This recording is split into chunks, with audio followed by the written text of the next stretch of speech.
से। जो इंसान अपने नियमों से जीता है वही एक दिन सफलता की ऊंचाइयों को छूता है। बाकी लोग तो बस भीड़ का हिस्सा बने रह जाते हैं। नियम ही वो धागा है जो बिखरे हुए इंसान को समेटकर ताकतवर बना देते हैं। नियमों पर टिके रहो, बाकी सब अपने आप बदल जाएगा। धोखे बहुत मिल चुके हैं, अब सिर्फ सही मौके की तलाश बाकी है। अगर दुख में तुम्हें अकेला होना पड़ा है तो सुख में भी किसी को आने मत देना। सुख में साथ देने वाले वही नहीं होते, असली अपने वही हैं जो दुख में समझते और समझाते हैं। इसलिए बेवजह चिंता मत करो, जो होना है वही होगा। चिंता से न तो मुश्किलें कम होती हैं, न ही तकलीफें घटती हैं, लेकिन चिंता इंसान को तोड़ जरूर देती है।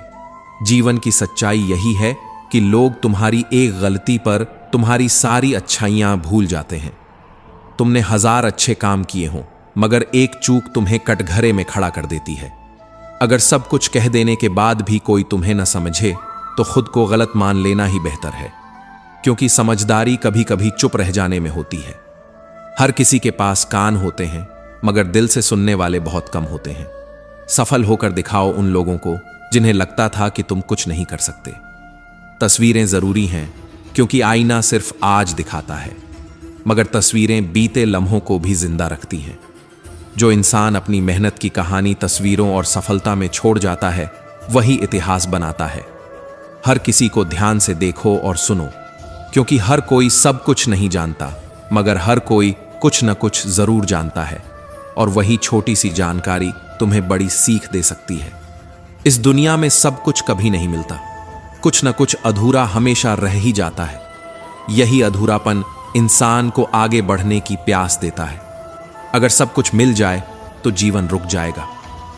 श्री कृष्ण कहते हैं, जिन्हें तुम्हारे जज्बातों की कदर नहीं, वहां बार बार अपनी उपस्थिति जताना खुद के घावों को गहरा करना है। इंसान की असली अमीरी पैसे से नहीं, उस घर से मापी जाती है जहां मेहमान कभी खाली हाथ नहीं लौटते, जहां बच्चे भूखे नहीं सोते और जहां तीनों वक्त का खाना बनता है। अगर तुम्हारे घर में यह सब है तो यकीन मानो तुम दुनिया के सबसे अमीर इंसानों में गिने जाते हो। संस्कार और शिक्षा अगर तुम्हारे बच्चों को मिल रहे हैं तो समझो तुम्हारा जीवन सफल है, क्योंकि धन, शोहरत और ताकत कभी भी छिन सकते हैं, लेकिन संस्कार और शिक्षा पीढ़ियों तक चलती है। यही सबसे बड़ा धन है, यही सबसे बड़ा आशीर्वाद है। किसी का बुरा मत करना, जो तुम्हारे साथ बुरा करता है वह उसका कर्म है। तुम्हारा धर्म यह है कि तुम उसके जैसा मत बनो। कर्म का हिसाब तो ईश्वर के दरबार में बराबर होगा, इसलिए अपने हिस्से का धर्म निभाते चलो। इससे पहले कि हम इस विषय को गहराई से समझें, आपसे अनुरोध है कि इस वीडियो को अंत तक देखें। यदि आपको हमारा यह प्रयास पसंद आए तो वीडियो को लाइक करें और नीचे कमेंट में जय श्री राधे कृष्ण अवश्य लिखें। साथ ही अगर आपने हमारे चैनल कृष्णा साधना को अभी तक सब्सक्राइब नहीं किया है तो अभी सब्सक्राइब करें और बेल आइकॉन जरूर दबाएं, ताकि हमारी हर नई प्रेरणादायक वीडियो सबसे पहले आप तक पहुंचे। एक अनपढ़ व्यक्ति अगर भावनाओं को समझता है तो वह उस पढ़े लिखे से कहीं बड़ा होता है जिसे संवेदना की भाषा ही नहीं आती, क्योंकि भावनाएं ही वो जुबान हैं जो बिना बोले भी हर दिल को समझा सकती है। कभी किसी की भावनाओं से मत खेलो। भावनाएं जीत भी सकती हैं और तोड़ भी सकती हैं। जो भी करो अपनी रूह के लिए करो, क्योंकि यह शरीर तो एक दिन मिट्टी में मिल जाना है। जिस्म की ताकत, सुंदरता और चाहत सब खत्म हो जाएगी, मगर आत्मा की पवित्रता तुम्हारे कर्मों में जिंदा रहेगी। याद रखो, सभी रिश्तों में सबसे कमजोर रिश्ता तुम्हारी आत्मा और शरीर का है। यह न जाने कब, कहां और कैसे टूट जाए। इसलिए जीवन को शरीर के लिए नहीं, आत्मा के लिए जियो।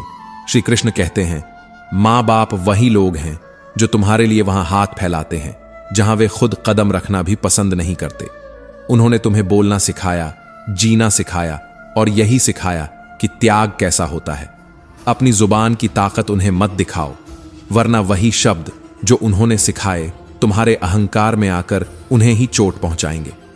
दूसरों की गलतियों को पकड़कर मत बैठो, यह अपने ही हाथ में जहर थामने जैसा है। अगर भूलने की कला नहीं सीखी तो जीवन बोझ बन जाएगा। जो भूलता है वही सच्चे अर्थों में जीता है। कभी बड़े बनकर बातें याद रखने का घमंड मत पालो। कभी छोटे बनकर भूलना भी सीखो।